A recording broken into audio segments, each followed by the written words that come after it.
En un tiempo inmemorial, bajo el sol implacable del desierto, un imperio se alzaba orgulloso.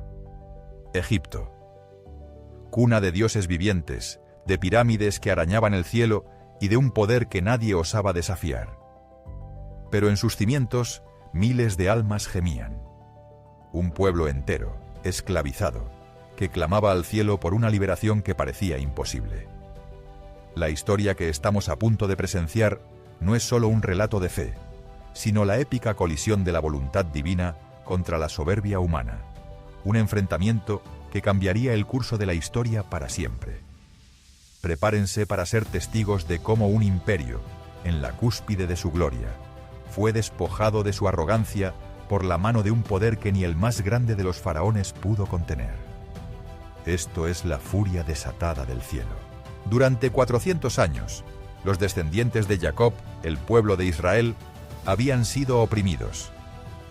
Sus vidas eran un ciclo interminable de ladrillos y látigos, una existencia reducida a servir la ambición desmedida de faraones que los veían como meros recursos, no como seres humanos. El Nilo, fuente de vida para Egipto, era para ellos un testigo silencioso de su miseria. Pero la memoria de un Dios olvidado por el mundo no lo había hecho por su pueblo. El lamento de los hebreos había ascendido más allá de las nubes, más allá de los dioses de piedra de Egipto, alcanzando el trono de aquel que sí escucha. Ay, mi Dios, ¿hasta cuándo? ¿Hasta cuándo será nuestra esclavitud una canción sin fin en esta tierra de tiranos? El sudor de nuestros hijos riega sus campos, pero sus corazones están secos de compasión. Pero entre el gemido, una chispa divina se encendió. Lejos, en la soledad del desierto, un pastor llamado Moisés, quien había huido de Egipto años atrás, tras un acto de justicia, se encontró con una zarza ardiente que no se consumía. Una voz surgió de las llamas, una voz que resonaba con la autoridad del mismísimo Creador. Era el llamado a regresar, a enfrentarse al poder más grande de la tierra y liberar a su pueblo. Una misión imposible para un hombre, pero no para aquel que lo enviaba. El temor y la duda se apoderaron de Moisés, pero la voluntad de Dios era inquebrantable. Moisés, he oído el clamor de mi pueblo, he visto su aflicción. Te envío para que saques a mi pueblo, los hijos de Israel, de Egipto. Con su hermano Aarón como portavoz, pues Moisés era tardo en el habla, los dos hombres emprendieron el viaje de regreso a la tierra que Moisés había abandonado, la tierra de su nacimiento, pero también la de su exilio. Llevaban consigo no armas ni ejércitos, sino una vara de pastor y una orden divina.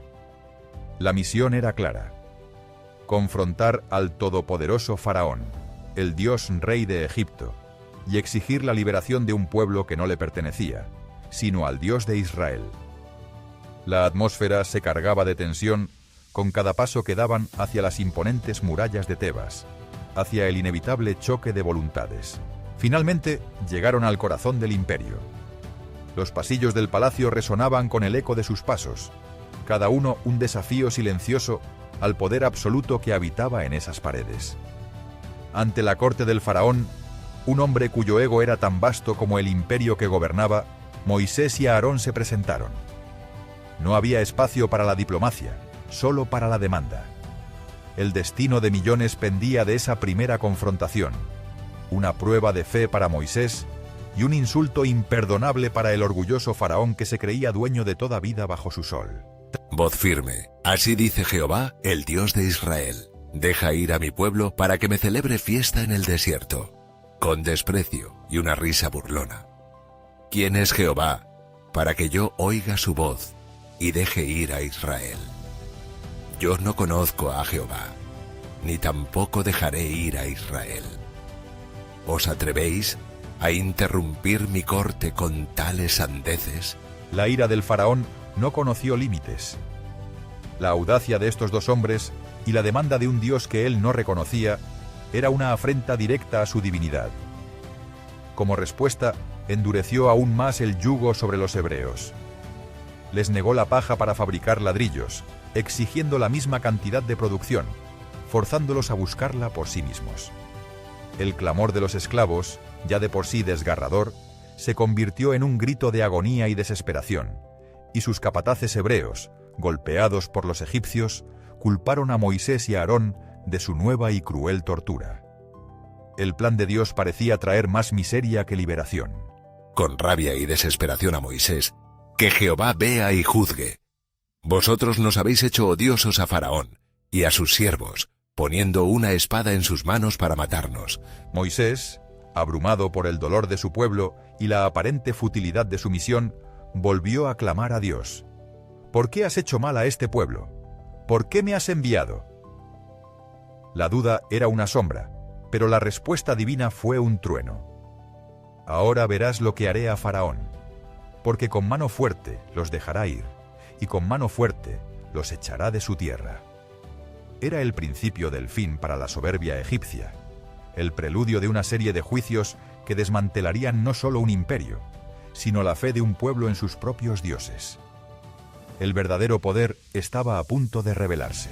Frente al faraón, en su segunda audiencia, la paciencia de Moisés era un hilo. El faraón exigió una señal, una prueba de que el Dios de Moisés poseía un poder superior a los suyos. Moisés, bajo la dirección divina, lanzó su vara al suelo. Ante los ojos asombrados de la corte, el simple cayado de pastor se retorció y se transformó, en un instante, en una serpiente. El animal siseó, su lengua bífida probando el aire, un presagio reptante de lo que estaba por venir. La corte contuvo el aliento, pero el faraón sonrió, una sonrisa de desafío. Con desdén: magos, mostradle a estos intrusos el verdadero poder de Egipto. Demostrad que nuestros dioses no son inferiores a este Jehová de quien hablan. Con gestos y conjuros, los magos del faraón, Jannes y Jambres, emularon el truco. Sus propias varas se convirtieron en serpientes, reptando por el suelo de mármol. Un murmullo de alivio y triunfo recorrió la corte. Pero el poder del Dios de Israel era absoluto. Ante los ojos atónitos de todos, la serpiente de Aarón, con una voracidad sobrenatural, devoró a las serpientes de los magos. El silencio se apoderó de la sala. El mensaje era claro. El poder de Egipto era un mero reflejo comparado con la grandeza de Jehová. Aún así, el corazón del faraón permaneció impávido. Su orgullo sellaba su destino. La advertencia fue dada. Mañana, cuando el faraón salga al río, encuéntrate con él a la orilla del Nilo, y toma en tu mano la vara que se convirtió en serpiente. Jehová no iba a rogar, sino a actuar. El Nilo, la vena vital de Egipto, la fuente de su prosperidad y adoración, iba a convertirse en el escenario de la primera y más impactante demostración de la cólera divina. Los egipcios lo veneraban como a un dios, un dador de vida. Pronto sería un símbolo de muerte y desolación, un preludio sangriento de la catástrofe que se cernía sobre ellos. Al amanecer, bajo un cielo que aún prometía serenidad, el faraón llegó al Nilo. Pero la calma fue una ilusión que se rompió con un golpe. Aarón, por orden de Moisés, alzó la vara y golpeó las aguas. Un escalofrío recorrió la orilla.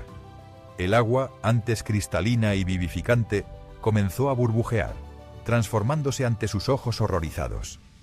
De un azul profundo, se tiñó de un rojo púrpura intenso, espeso como la sangre misma. Los peces, miles de ellos, convulsionaron y murieron, flotando en la superficie, y el aire se llenó de un hedor metálico y nauseabundo. El Nilo, su dios, había sido profanado, convirtiéndose en una fuente de muerte. Con voz temblorosa: por los dioses, el Nilo es sangre. ¿Cómo puede ser esto posible? Nuestros dioses nos han abandonado. La primera plaga se extendió por todo Egipto. Los ríos, los arroyos, los estanques e incluso el agua almacenada en vasijas, todo se convirtió en sangre. La sed era insoportable, la desesperación palpable. Los egipcios cavaron en vano en busca de agua fresca. Sus esfuerzos eran inútiles. El hedor de la muerte se asentó sobre la tierra, un recordatorio constante del poder del Dios de Israel. Pero, de nuevo, los magos del faraón lograron replicar el milagro con sus artes oscuras, aunque de forma limitada. Y así el corazón del faraón se endureció aún más. su orgullo le impedía ceder ante una deidad extranjera. Con voz grave: Faraón, si dejas ir a mi pueblo, esta plaga cesará. El clamor de Jehová es misericordia, pero su paciencia tiene un límite. Con un gesto de desdén: mis magos también pueden hacer esto. No me doblegaré ante vuestras patrañas. Este Jehová no es más que una molestia temporal. 7 días de horror transcurrieron, 7 días de sangre y hedor, de sed y desesperación. La tierra entera de Egipto clamaba por el agua, pero el faraón permaneció inquebrantable en su palacio, rodeado de sus propios pozos y sirvientes, ajeno al sufrimiento de su pueblo.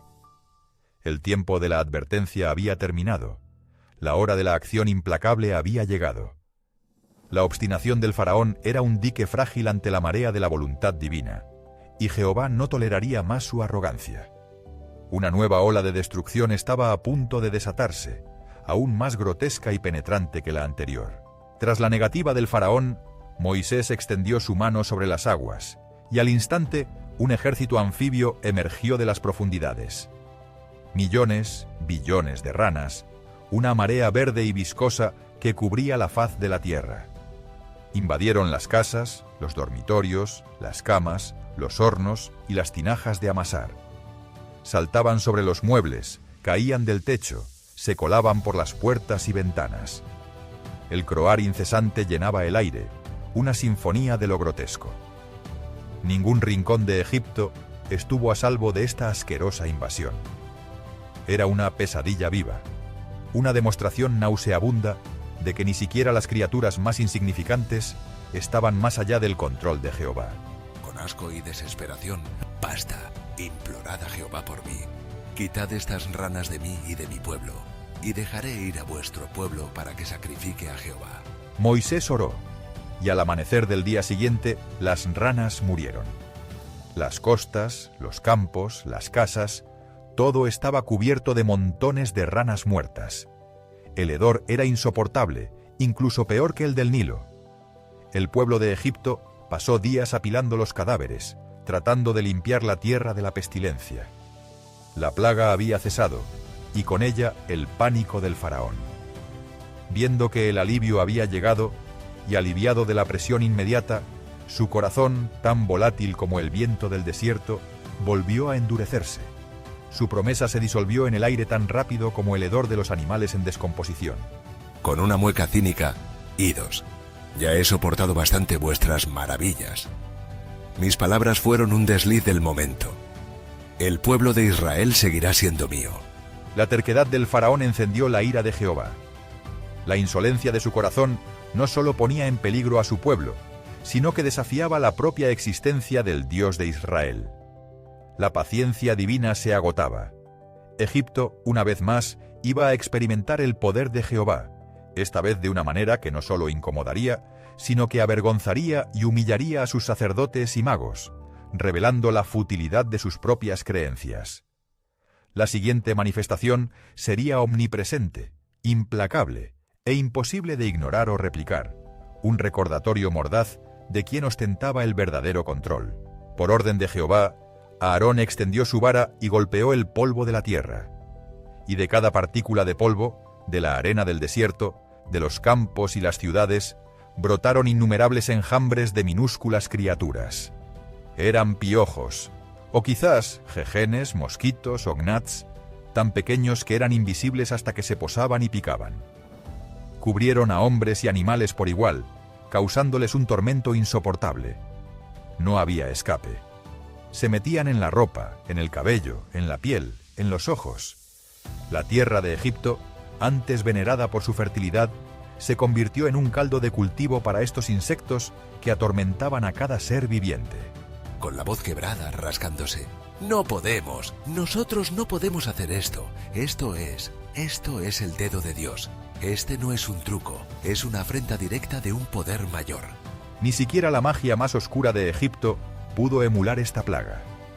Sus propios sacerdotes y magos, avergonzados y atormentados, confesaron la impotencia de sus dioses y la intervención de una deidad superior. La humillación era completa. Pero incluso con el reconocimiento de sus propios hombres, el faraón se negó a liberar a Israel. Su corazón era una fortaleza sellada por el orgullo. Cada plaga, en lugar de ablandarlo, parecía forjarlo con mayor dureza. No podía haber marcha atrás. La batalla de voluntades había escalado a una guerra total, y Egipto estaba a punto de pagar un precio inimaginable por la obstinación de su rey. Las cenizas aún flotaban en el aire. El eco de los lamentos por las úlceras se disipaba, pero el corazón de Faraón permanecía impenetrable, un bloque de granito desafiante ante la voluntad del Eterno. Moisés, con el rostro endurecido por la frustración y la fe inquebrantable, volvió a comparecer ante el tirano. Esta vez el mensaje era de una furia celestial sin precedentes.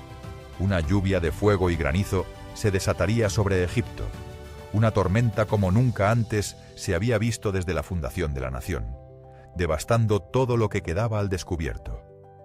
La tierra, ya magullada, estaba a punto de ser castigada con una violencia que haría temblar los cimientos del imperio. Granizo, tormentas, ¿acaso tu Dios controla los caprichos del cielo? Mis sacerdotes conjuran al sol cada día. No me amedrentan tus fantasmas de agua congelada y fuego. Pero el desafío del faraón fue respondido con una furia elemental. El cielo se rasgó. Primero un trueno ensordecedor que hizo vibrar la tierra. Luego lo inconcebible. Granizo del tamaño de puños, mezclado con llamas, llovió del firmamento. No era una tormenta común. Era la ira divina manifestada. La vida salvaje corría despavorida. Los campos de lino y cebada, que aún conservaban algo de verdor, fueron triturados. Los árboles se partieron, las casas se agrietaron bajo el asalto implacable. El pánico se apoderó de las calles, gritos de terror ahogados por el estruendo incesante. El corazón de Egipto, su vitalidad agrícola, era pulverizado bajo la mirada impávida del cielo enfurecido. Con la voz temblorosa, mirando por una ventana, su arrogancia resquebrajada. «Basta, Moisés, intercede ante tu Dios. He pecado esta vez. Yo y mi pueblo somos malvados.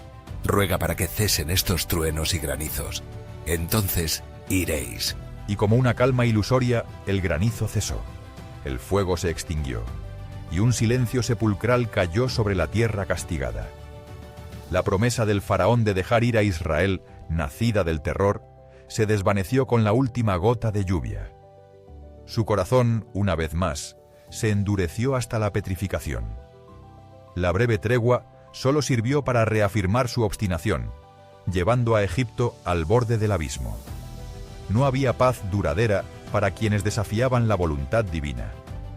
El faraón se negaba a aprender, sellando el destino de su imperio con cada acto de desafío, condenando a su pueblo a una prueba aún mayor, un asalto que devoraría la mismísima esencia de su agricultura, su sustento y su esperanza. Entonces llegó la advertencia de la octava plaga, una invasión de langostas como nunca antes se había visto, tan densa que cubrirían la faz de la tierra. Faraón, ya acostumbrado a las falsas promesas, dudó. Pero sus propios siervos, agotados y temerosos, imploraron a su rey. La gente de Egipto, hambrienta y desesperada, sentía el peso de la maldición divina. La agricultura, el alma de su civilización, ya estaba diezmada. La langosta no solo comería lo que el granizo había dejado, sino que devoraría la esperanza, la última brizna de verdor que alimentaba al pueblo, dejando tras de sí un desierto absoluto, un paisaje apocalíptico de desolación y hambre. Mi Señor, ¿hasta cuándo será este hombre una trampa para nosotros? Deja ir a este pueblo para que sirvan a su Dios. ¿Acaso no sabes que Egipto está destruido?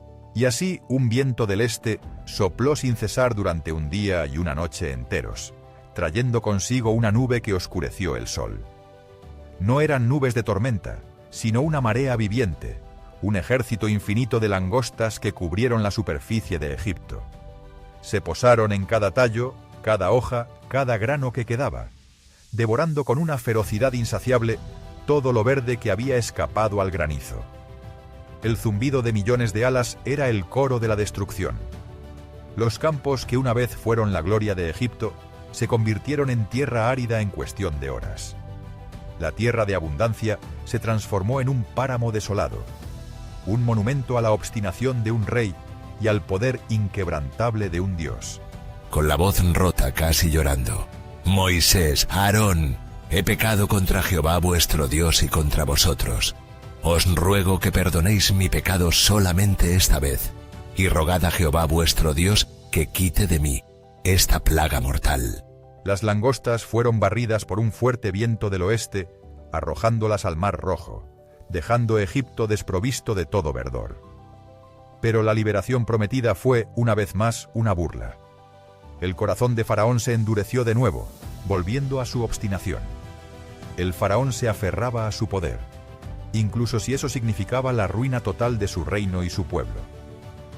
Cada oportunidad de arrepentimiento, cada muestra de la misericordia divina, era respondida con un desafío renovado.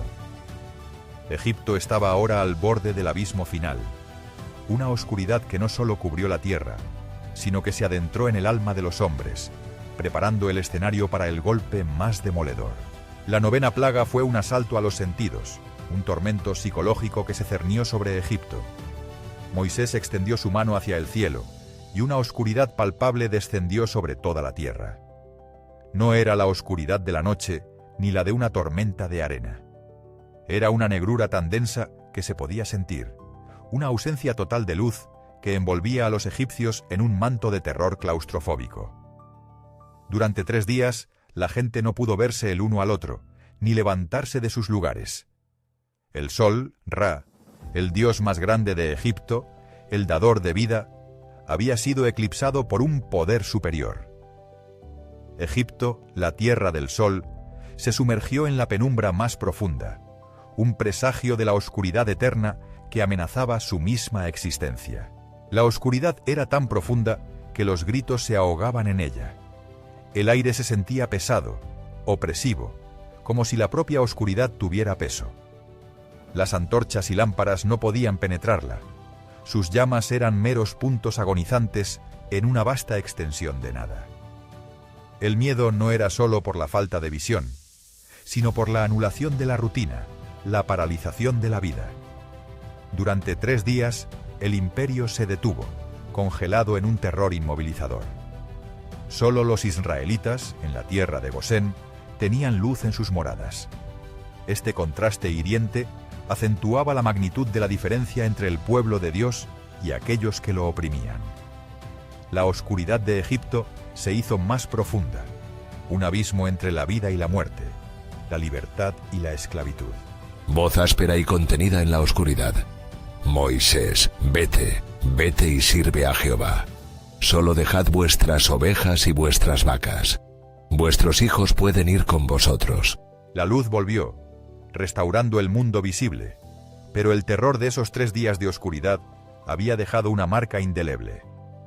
La oferta de Faraón era una trampa, un intento de mantener a Israel atado por sus propiedades. Moisés, con la voz firme y resonante, rechazó el trato. No quedaría ni un solo animal, ni un solo hombre atrás. La libertad de Israel sería absoluta, sin condiciones. Con cada plaga, la demanda de Dios se hacía más clara y la obstinación de Faraón más peligrosa. El umbral del juicio final estaba cerca, un golpe que no solo destruiría la riqueza o la salud, sino que alcanzaría el núcleo mismo de la vida. Una plaga que se susurraba con temor reverencial, la plaga que cambiaría el curso de la historia para siempre. Ni una pezuña quedará. No tenemos que dejar de lo nuestro para servir a Jehová. Además, tú mismo has dicho que no veré más tu rostro. Bien has hablado, porque no veré más tu rostro. Pero antes, una plaga más, y será la más terrible de todas. La sentencia final fue pronunciada. A medianoche, el ángel de la muerte pasaría sobre Egipto.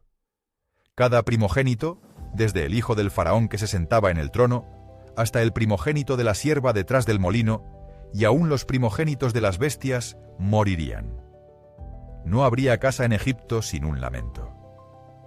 Para los israelitas, sin embargo, había un camino de salvación: la sangre de un cordero sin defecto untada en los dinteles de sus puertas. Esa noche no era solo una prueba de fe, era un pacto, una marca de distinción, la promesa de que la vida de sus primogénitos sería preservada por la obediencia. El aire estaba cargado de una tensión casi insoportable, la espera de un juicio ineludible, la noche del 10º día del mes de Abib. Una oscuridad diferente se cernía sobre Egipto, una oscuridad silenciosa, expectante. No había viento, no había trueno, solo el susurro de las familias israelitas cenando en silencio, la sangre en sus puertas, una tenue esperanza contra el horror que se avecinaba. En las casas egipcias, la vida transcurría con una aparente normalidad, ignorantes de la espada que pendía sobre sus cabezas. Pero a medida que el reloj de arena celestial llegaba a su fin, una sensación de terror se extendía, un frío que no venía del aire, sino de la expectativa de lo desconocido. El mundo contuvo la respiración, a la espera del golpe divino que finalmente doblegaría al imperio más poderoso de la tierra. Susurrando a su esposo con un nudo en el estómago. Siento algo en el aire. Un frío que no es de la noche. ¿Crees que las palabras de ese hebreo, Moisés, son ciertas? ¿El ángel de la muerte? A la medianoche se desató el terror. Un gemido primario, desgarrador, surgió de los palacios y las chozas por igual. Un viento frío y sobrenatural recorrió Egipto, tocando a cada primogénito, desde el heredero del trono hasta el primer hijo de la esclava. El lamento fue universal, un grito de agonía y desesperación que perforó la quietud de la noche. Madres lloraban a sus hijos inmóviles, padres se tambaleaban con el peso de la pérdida, el dolor incomprensible de un Dios vengativo. La sangre en los dinteles de las puertas israelitas brillaba como un faro de salvación, mientras que en Egipto la muerte había marcado cada hogar sin piedad. El poder del faraón, su linaje, su futuro, fue aniquilado en un solo y terrible instante. Un grito gutural de puro dolor y desesperación, cayendo de rodillas ante su hijo primogénito muerto. ¡No! Hijo mío, mi primogénito, mi esperanza, Moisés, sácalos de aquí, váyanse todos. Salid de en medio de mi pueblo, vosotros y los hijos de Israel. Id y servid a Jehová, como habéis dicho, y bendecidme también a mí. El amanecer reveló una nación sumida en el luto. El silencio anterior fue reemplazado por un coro incesante de lamentos y gemidos que se elevaban al cielo. No había hogar sin su muerto. La plaga final había quebrado el espíritu de Egipto, y finalmente la voluntad del faraón. El terror de la medianoche no dejó lugar a la duda ni a la obstinación. El clamor de un pueblo que exigía la partida de Israel era ahora más fuerte que la voz de su rey. Egipto estaba deshecho, humillado, y en su desesperación solo ansiaba una cosa: que los israelitas se fueran. La promesa de la libertad, tan largamente anhelada, estaba finalmente al alcance, comprada a un precio inimaginable. Gritos y lamentos desesperados, algunos dirigiéndose a los israelitas. Levantaos, salid en medio de nosotros, pronto, todos vamos a morir. Llevaos lo que queráis, solo iros ya. Y así, en la oscuridad antes del amanecer, la nación de Israel, tras 430 años de esclavitud, se puso en marcha. No con la pompa de un ejército victorioso, sino con la urgencia de quienes huyen de la muerte. Se llevaron lo poco que tenían, y las riquezas que los egipcios, en su terror, les rogaron que aceptaran. Se movían en formación, una multitud de 600.000 hombres, sin contar mujeres y niños, un pueblo entero, liberado por la mano poderosa de su Dios. El éxodo había comenzado. La promesa a Abraham, a Isaac, a Jacob, se cumplía en este momento épico. El corazón del faraón se había quebrado, y el yugo de la esclavitud se había roto. La libertad, amarga y dulce, finalmente había llegado. Con lágrimas de alegría y alivio, mientras sujeta la mano de su hijo. Estamos libres, hijo, libres. Después de tantos años de agonía, Jehová ha cumplido su promesa. Mira, el amanecer de una nueva vida. Dejando atrás el rastro de luto y devastación, El pueblo de Israel avanzó hacia un destino incierto, pero guiado por la mano invisible y poderosa de Jehová. La columna de nube de día y la columna de fuego de noche les marcaban el camino. Egipto se quedaba atrás, una tierra de dolor y ruinas, su poder quebrado, su orgullo aniquilado. La historia de las 10 plagas no era solo una demostración de poder, sino un testimonio ineludible de la justicia divina. Cada plaga, una gota de ira sobre la obstinación; cada tormento, un paso hacia la libertad de un pueblo elegido. La huida era la consumación de una promesa, el nacimiento de una nación, el eco de una voz que clamaba justicia desde las profundidades de la esclavitud.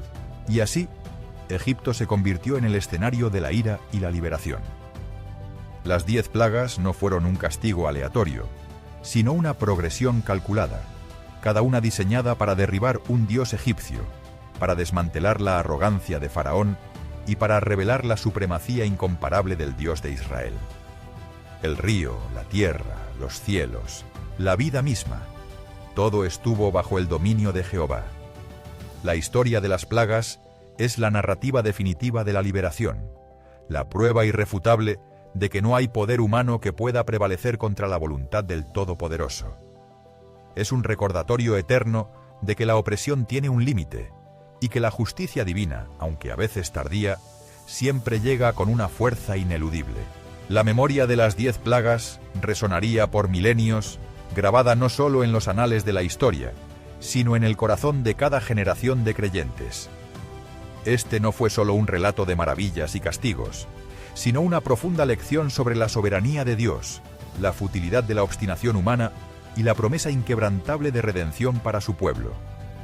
Cada gota de sangre en el dintel, cada gemido egipcio, cada paso de libertad de los israelitas, tejía una tapicería de fe, sacrificio y el poder trascendente de un Dios que escucha el clamor de los oprimidos. El éxodo de Egipto no fue el final, sino el glorioso comienzo de un viaje de fe que resonaría eternamente en los corazones de la humanidad. Recordad de este día, en el cual habéis salido de Egipto, de la casa de servidumbre, pues Jehová os ha sacado de aquí con mano fuerte. No olvidéis nunca la gran obra que el Señor hizo por vosotros. Contadlo a vuestros hijos y a los hijos de vuestros hijos, para que sepan que nuestro Dios es el único Dios verdadero, el libertador. Desde las profundidades del sufrimiento y la opresión, emerge la majestuosidad de un Dios que no abandona a los suyos. Las plagas de Egipto son un eco atronador de la verdad eterna. El Señor es un guerrero invencible, el libertador supremo. La historia nos enseña que, por muy oscuras que sean las cadenas de la esclavitud, por muy infranqueable que parezca el poder del opresor, el brazo de Dios es más fuerte. Su justicia se manifiesta, y su amor por su pueblo prevalece, abriendo caminos donde no los hay, incluso a través de los desiertos más vastos y los mares más profundos. Un testimonio perenne de que la fe, la obediencia y la perseverancia son la llave a la libertad divina. Que la epopeya de las 10 plagas resuene en tu espíritu, recordándote que la mano de Dios nunca está acortada. En cada desafío que enfrentamos, en cada faraón moderno que intenta oprimirnos, el mismo poder que partió el mar y liberó a Israel está disponible para nosotros. Es una invitación a la reflexión, a la fe inquebrantable en un Dios que no solo juzga la injusticia, sino que también redime y rescata. Su historia es nuestra historia, un faro de esperanza que ilumina el camino hacia la libertad verdadera, una libertad que solo se encuentra en Él. ¿Estás listo para confiar en el Dios que desató el cielo sobre Egipto para liberar a su pueblo? ¿Estás listo para dejar que Él libere tu vida?